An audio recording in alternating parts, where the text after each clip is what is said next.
அனைவருக்கும் வணக்கம். Biology Tamil Nadu channel சார்பாக உங்களை அன்புடன் வரவேற்கிறோம். இன்றைக்கி நம்ம என்ன பார்க்க போகிறோம் அப்படின்னா, உங்களுடைய நீட் நியூ சிலபஸில் இருக்கக்கூடிய மாலிகுலர் பேசிஸ் ஆஃப் இன்ஹெரிட்டன்ஸ் அப்படின்னு ஒரு பாடம். இது உங்களுடைய சிபிஎஸ்சி புக்கிலையும் இருக்குது. இந்த பாடத்தினுடைய தமிழாக்கம் மூலக்கூறு அடிப்படையிலான பாரம்பரியம். இந்த பாடத்தில் இருக்கக்கூடிய ஒவ்வொரு தலைப்புகளுக்கும் தனித்தனியாக நாம் காணொலிகள் போட்டுட்ருக்கோம். அந்த வரிசையில் பார்ட் 7 சென்ட்ரல் டாக்மா அப்படின்னு ஒரு வீடியோ, புரதச்சேர்க்கையினுடைய மைய கருத்து. புரதச்சேர்க்கை அதாவது புரோட்டீன் சிந்தசிஸ் இருக்கு இல்லையா, அந்த புரோட்டீன் சிந்தசிஸினுடைய சென்ட்ரல் டாக்மா, மையத்தில் என்ன இருக்குது, what is the exact process occurring during protein synthesis, அதை சென்ட்ரல் டாக்மா அப்படின்னு நாம் சொல்லலாம். இப்போது இந்த வீடியோவை நீங்கள் பார்க்குறதுக்கு முன்னாடி இந்த பிடிஎஃபினுடைய லிங்க் நான் டிஸ்கிரிப்ஷனில் கொடுத்துருக்குறேன். அதில் நீங்கள் முதல்ல டவுன்லோட் பண்ணி பிரிண்ட் அவுட் எடுத்து பக்கத்தில் வச்சுக்கிட்டு நீங்கள் கவனிங்க. அதே மாதிரி இந்த பேராகிராஃப் எல்லாமே உங்களுடைய சிபிஎஸ்சி புத்தகத்தினுடைய தமிழாக்கம். அதனால் நீங்கள் அந்த புத்தகத்தையும் பக்கத்தில் வச்சுட்டு கவனிச்சிங்கன்னா உங்களுக்கு ரொம்ப பிரயோஜனமாக இருக்கும்.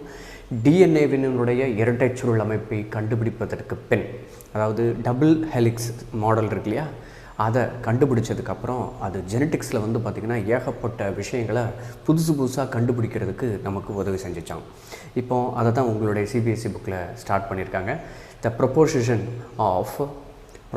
ஆஃப் அப்படின்னா என்ன அர்த்தம், ப்ரப்போஸ் பண்ணியிருக்காங்க இல்லையா. டிஎன்ஏவினுடைய ஹெலிக்ஸ் மாடலை யார் ப்ரப்போஸ் பண்ணது, வாட்சன் அண்ட் கிரிக் அப்படிங்கிறவங்க இந்த ப்ரப்போஸ் பண்ணாங்க. எதை, டிஎன்ஏவினுடைய ஹெலிக்ஸ் மாடலை. இந்த double helix structure for DNA and its simplicity in explaining the genetic implication become revolutionary அப்படின்னா என்ன அர்த்தம், புரட்சிகரமாக அப்படின்ற மாதிரியாக அர்த்தப்படுது.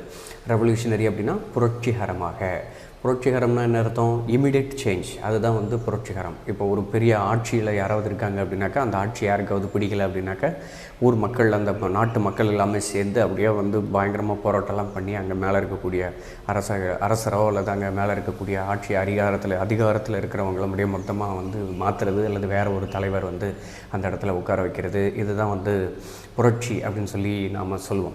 இந்த இடத்துல எதுக்கு ரெவல்யூஷனரி அப்படின்னு போட்டாங்கன்னா, இப்போ நம்ம டிஎன்ஏ கண்டுபிடிச்சதுக்கப்புறம் ஜெனட்டிக்ஸ் சம்மந்தமாக ஏகப்பட்ட ரிசர்ச்சில் நிறைய பேர் இறங்கினாங்க, நிறைய டிபார்ட்மெண்ட்டில் இறங்கினாங்க. ஏன்னா டிஎன்ஏ அப்படிங்கிறது ரொம்ப மிக முக்கியமான ஒரு பொருள் அப்படின்னு சொல்லி எல்லோரும் கண்டுபிடிச்சாங்க. அந்த கண்டுபிடிப்புக்கு அப்புறம் நமக்கு ஜெனட்டிக் கோட் அப்படின்ற ஒரு விஷயம்லாம் அதுக்கப்புறம் தான் நிறைய பேர் கண்டுபிடிச்சாங்க. ப்ரோட்டீன் சிந்தசிஸ், ஜீனு, அதுக்கப்புறம் ஜீனோம், அப்புறம் ஜீனோம் ப்ராஜெக்ட்டு, அதுக்கப்புறம் பயோடெக்னாலஜி, ரீகாம்பினன்ட் டிஎன்ஏ டெக்னாலஜி, இந்த மாதிரி ஏகப்பட்ட விஷயங்களை இந்த டிஎன்ஏ கண்டுபிடிச்சதுக்கப்புறம் தான் நம்மளால் கண்டுபிடிக்க முடிஞ்சிச்சு. அதை தான் ரெவல்யூஷனரி அப்படின்னு கொடுத்துருக்குறாங்க. Very soon Francis Crick propose the central dogma in molecular biology. Molecular biology அப்படின்னா ஏற்கனவே உங்களுக்கு தெரியும், மூலக்கூறு உயிரியல் அப்படின்னு சொல்லிட்டு. அந்த ஃப்ரான்சிஸ் கிரிக் இருக்கு இல்லையா, வாட்சன் அண்ட் கிரிக்கில் இருக்கக்கூடிய கிரிக் மட்டும் அவர் என்ன சொன்னார், சென்ட்ரல் டாக்மா பற்றி சொன்னார். அதாவது டிஎன்ஏ கன்சிஸ்டிங் ஆஃப் இன்ஃபர்மேஷன், அந்த information it will be executed by the mRNA and tRNA and rRNA. இது மூணும் சேர்ந்து தான் ப்ரோட்டீன் சிந்தசிஸ் உருவாகுது. ப்ரோட்டீன் சிந்தசிஸ் நடக்குது. இந்த ப்ரோட்டீன் உருவாகிறதுக்கு முன்னாடி அமினோ ஆசிட்ஸ் எல்லாமே உருவாகுது அப்படின்னு சொல்லி சொன்னாங்க. இப்போது இதனுடைய தமிழாக்கம் என்ன அப்படின்னு நீங்கள் பார்த்தீங்க அப்படின்னா, எக்கருத்தின்படி இந்த புரதச்சேர்க்கை மையக்கருத்தின்படி தகவல்கள் டிஎன்ஏவிலிருந்து ஆர்என்ஏவிற்கும், ஆர்என்ஏவிலிருந்து புரதங்களுக்கும் செல்கிறது. சில வைரஸ்களில் இந்த மரபணு தகவல்கள் ஆர்என்ஏவிலிருந்து டிஎன்ஏவிற்கு செல்கிறது. இதுக்கு முன்னாடி இந்த ஃப்ரான்சிஸ் கிரிக் அப்படிங்கிறவர் தான் இதை கண்டுபிடிச்சார் அப்படிங்கிறத நான் இங்கே தமிழில் கொடுத்துருக்குறேன். மையக்கருத்தை விளக்கினார். புரதச்சேர்க்கையினுடைய மையக்கருத்தை விளக்கியவர் யார், கிரிக் என்பவர். அவர் இந்த வாட்சன் அண்ட் கிரிக்கில் இருக்கக்கூடிய அந்த கிரிக் இருக்கார் இல்லையா, அவர். பொதுவாக இந்த மரபியல் ஆய்வுகளில் இந்த டிஎன்ஏ நிறைய பங்கினை அளிக்கிறது அப்படின்னு சொல்லி நாம் சொன்னோம். சில வைரஸ்களில் இந்த மரபணு தகவல்கள் ஆர்என்ஏக்களில் காணப்படுகிறது. பொதுவாக ஒரு டிஎன்ஏ இருக்கும். இப்போ நம்ம செல் இருக்குன்னு வச்சுக்கோங்களேன், இந்த இடத்துல ஸ்கின் செல் இருக்குது. இந்த ஸ்கின் செல்லில் ஒரே ஒரு செல் எடுத்தேன்னா அந்த செல்லுக்குள்ளே உட்கரு நியூக்ளியஸ் இருக்கும். அந்த நியூக்ளியஸுக்குள்ளே டிஎன்ஏ இருக்கும். அந்த DNA consisting of what are all the protein synthesis function, என்னென்ன புரதங்களை உற்பத்தி செய்வதற்கு உண்டான தகவல்களை வைத்திருக்கும் அப்படின்னு பார்த்திங்கன்னா, இந்த ஸ்கின்னுக்கு என்னெல்லாம் தேவை, ஒரு மனுஷனுக்கு என்னெல்லாம் தேவை. நார்மலாக ரெஸ்பிரேஷன், குளுக்கோஸ் டைஜஸ்ட் ஆகி குளுக்கோஸ் பிரேக் டவுன் ஆகி அது எனர்ஜியாக மாறும், ஏடிபியாக மாறுறதுக்கு கிட்டத்தட்ட ஏகப்பட்ட என்சைம்ஸ் தேவை இல்லையா. கிளைகாலிசிஸ், கிரெப்ஸ் சைக்கிள், இந்த மாதிரியான வினைகளுக்கு எல்லாத்துக்குமே என்சைம்கள், நொதிகள் தேவை. அத்தனை நொதிகளும் புரதங்கள் தானே, அது அத்தனையும் அந்த செல்லுக்குள்ளே உற்பத்தி ஆகணும் தானே. அது போக இந்த ஸ்கின் செல் ஸ்பெஷலாக என்ன வேலையை செஞ்சுக்கிட்டு இருக்குது, மெலனின் ப்ரொடியூஸ் பண்ணுது, செபம் ப்ரொடியூஸ் பண்ணுது, இன்னும் சில ஸ்வெட் கிளான்ஸ் அதுக்கு ரிலேட்டடான சில புரதங்களை அது வந்து உற்பத்தி செய்து, அதே மாதிரி பாடி பில்டிங் ப்ரோட்டீன் இருக்கு இல்லையா, அதையும் உற்பத்தி செய்து, இந்த மாதிரி புரதங்களை உற்பத்தி செய்வதற்கு உண்டான தகவல்கள் எல்லாமே இந்த ஸ்கின் செல்குள்ளே இருக்குது. அதுக்கு தகுந்த மாதிரி அந்த புரதத்தை அது உற்பத்தி செய்கிறது. ஏன்னா அந்த டிஎன்ஏ அதுக்குள்ளே இருக்குது அப்படின்னு நாம் படிக்கிறோம். இதன் மூலமாக நமக்கு தெரிய வர்றது அதான். இப்போ சில இந்த டிஎன்ஏல இருக்கிற இன்ஃபர்மேஷன் என்ன ஆகுது அப்படின்னு பார்த்தீங்கன்னாக்கா, அது ஆர்என்ஏவுக்கு காப்பியாகி அதுக்கப்புறம் அதில் இருந்து அமினோ அமிலங்கள் உருவாகுது. அதுக்கப்புறம் அதிலிருந்து புரத சேர்க்கை வந்து நடக்குது, புரதங்கள் வந்து உற்பத்தி ஆகிறது. புரதங்கள் எல்லாமே வந்து அமினோ அமிலங்களால் ஆக்கப்பட்டதுன்றது உங்களுக்கு நல்லாவே தெரியும்.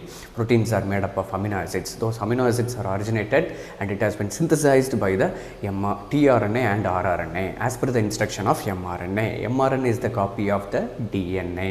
புரியுதா? அப்போ டிஎன்ஏ அப்படிங்கிறது it is consisting only the information inside the nucleus. உட்கருவுக்குள்ள தகவல்களை மட்டுமே வைத்திருக்கும். சரிங்களா? அதை எக்ஸிக்யூட் பண்ணுறது யார் அப்படின்னு பார்த்தீங்கன்னா இந்த mRNA, tRNA, rRNA. சரி, இப்போ இந்த கடைசி பாயிண்டில் என்ன சொல்லியிருக்கு, வைரஸில் வந்து பார்த்திங்கன்னா RNA கன்சிஸ்டிங் ஆஃப் இன்ஃபர்மேஷன். சில வைரஸ்களில், ஏன்னா RNA வைரஸ்னு சில வைரஸ் இருக்கு இல்லையா, அந்த RNA வைரஸ் எல்லாமே அதுக்குள்ளே அந்த வைரஸ்க்கு உண்டான புரதங்களை உற்பத்தி செய்வதற்கு உண்டான தகவல்கள் அதுக்குள்ளே இருக்கும். அப்போது அந்த ஆர்என்ஏ வந்து ஒரு ஆர்கானிசத்துக்குள்ளே போயிடுச்சு அப்படின்னாக்கா அதனுடைய ஹோஸ்ட் ஆர்கானிசத்தில் டிஎன்ஏவாக மாறி அதுக்கப்புறம் ஹோஸ்ட் டிஎன்ஏ கூட இன்கார்பரேட் ஆகி உள்ள நிற்கும், அல்லது ஹோஸ்ட் டிஎன்ஏ மாதிரியாக அந்த உட்கருக்குள்ளே ஹோஸ்டினுடைய நியூக்ளியஸ்குள்ளே போய் உட்காந்துரும். அப்புறம் அந்த cell is captured by the virus. இதான் வைரஸ் இன்ஃபெக்ஷன் அப்படின்னு சொல்லி இதுக்கு முன்னாடி நம்ம படிச்சிருப்போம். இனிமேலும் வந்து நிறைய விஷயங்கள் இதை பற்றி நம்ம பேசுவோம். அப்போ வைரஸ் வந்து பார்த்திங்கன்னா ஆர்என்ஏவில், சில வைரஸஸ் வந்து பார்த்திங்கன்னா ஆர்என்ஏவில் தகவல்களை வச்சுருக்கோம் அப்படின்னு சொல்லி இங்கே நாம் முடிக்கிறோம். இதில் வந்து சென்ட்ரல் டாக்மாவினுடைய ஈக்குவேஷன் இது உங்கள் சிபிஎஸ்சி புக்கில் இருந்து எடுக்கப்பட்டது தான். ஸ்டேட் போர்டில் இதே தான் இருக்குது. முதல்ல ரெப்ளிகேஷன், டிஎன்ஏ வந்து ரெப்ளிகேஷன் ஆகி, அதாவது இரட்டிப்பாதல் அப்படிங்கிற ஒரு வினை நடக்கும் இல்லையா, அது நடந்து முடிச்சதுக்கப்புறம் இந்த இடத்துல ஒரு டிஎன்ஏ, ஏற்கனவே இருக்கக்கூடிய டிஎன்ஏ வந்து 2 காப்பியாக மாறி ஒரு டிஎன்ஏவாக மாறி இங்கே இருக்குது. இது வந்து படியெடுத்தல் அப்படிங்கிற ஒரு நிகழ்வு.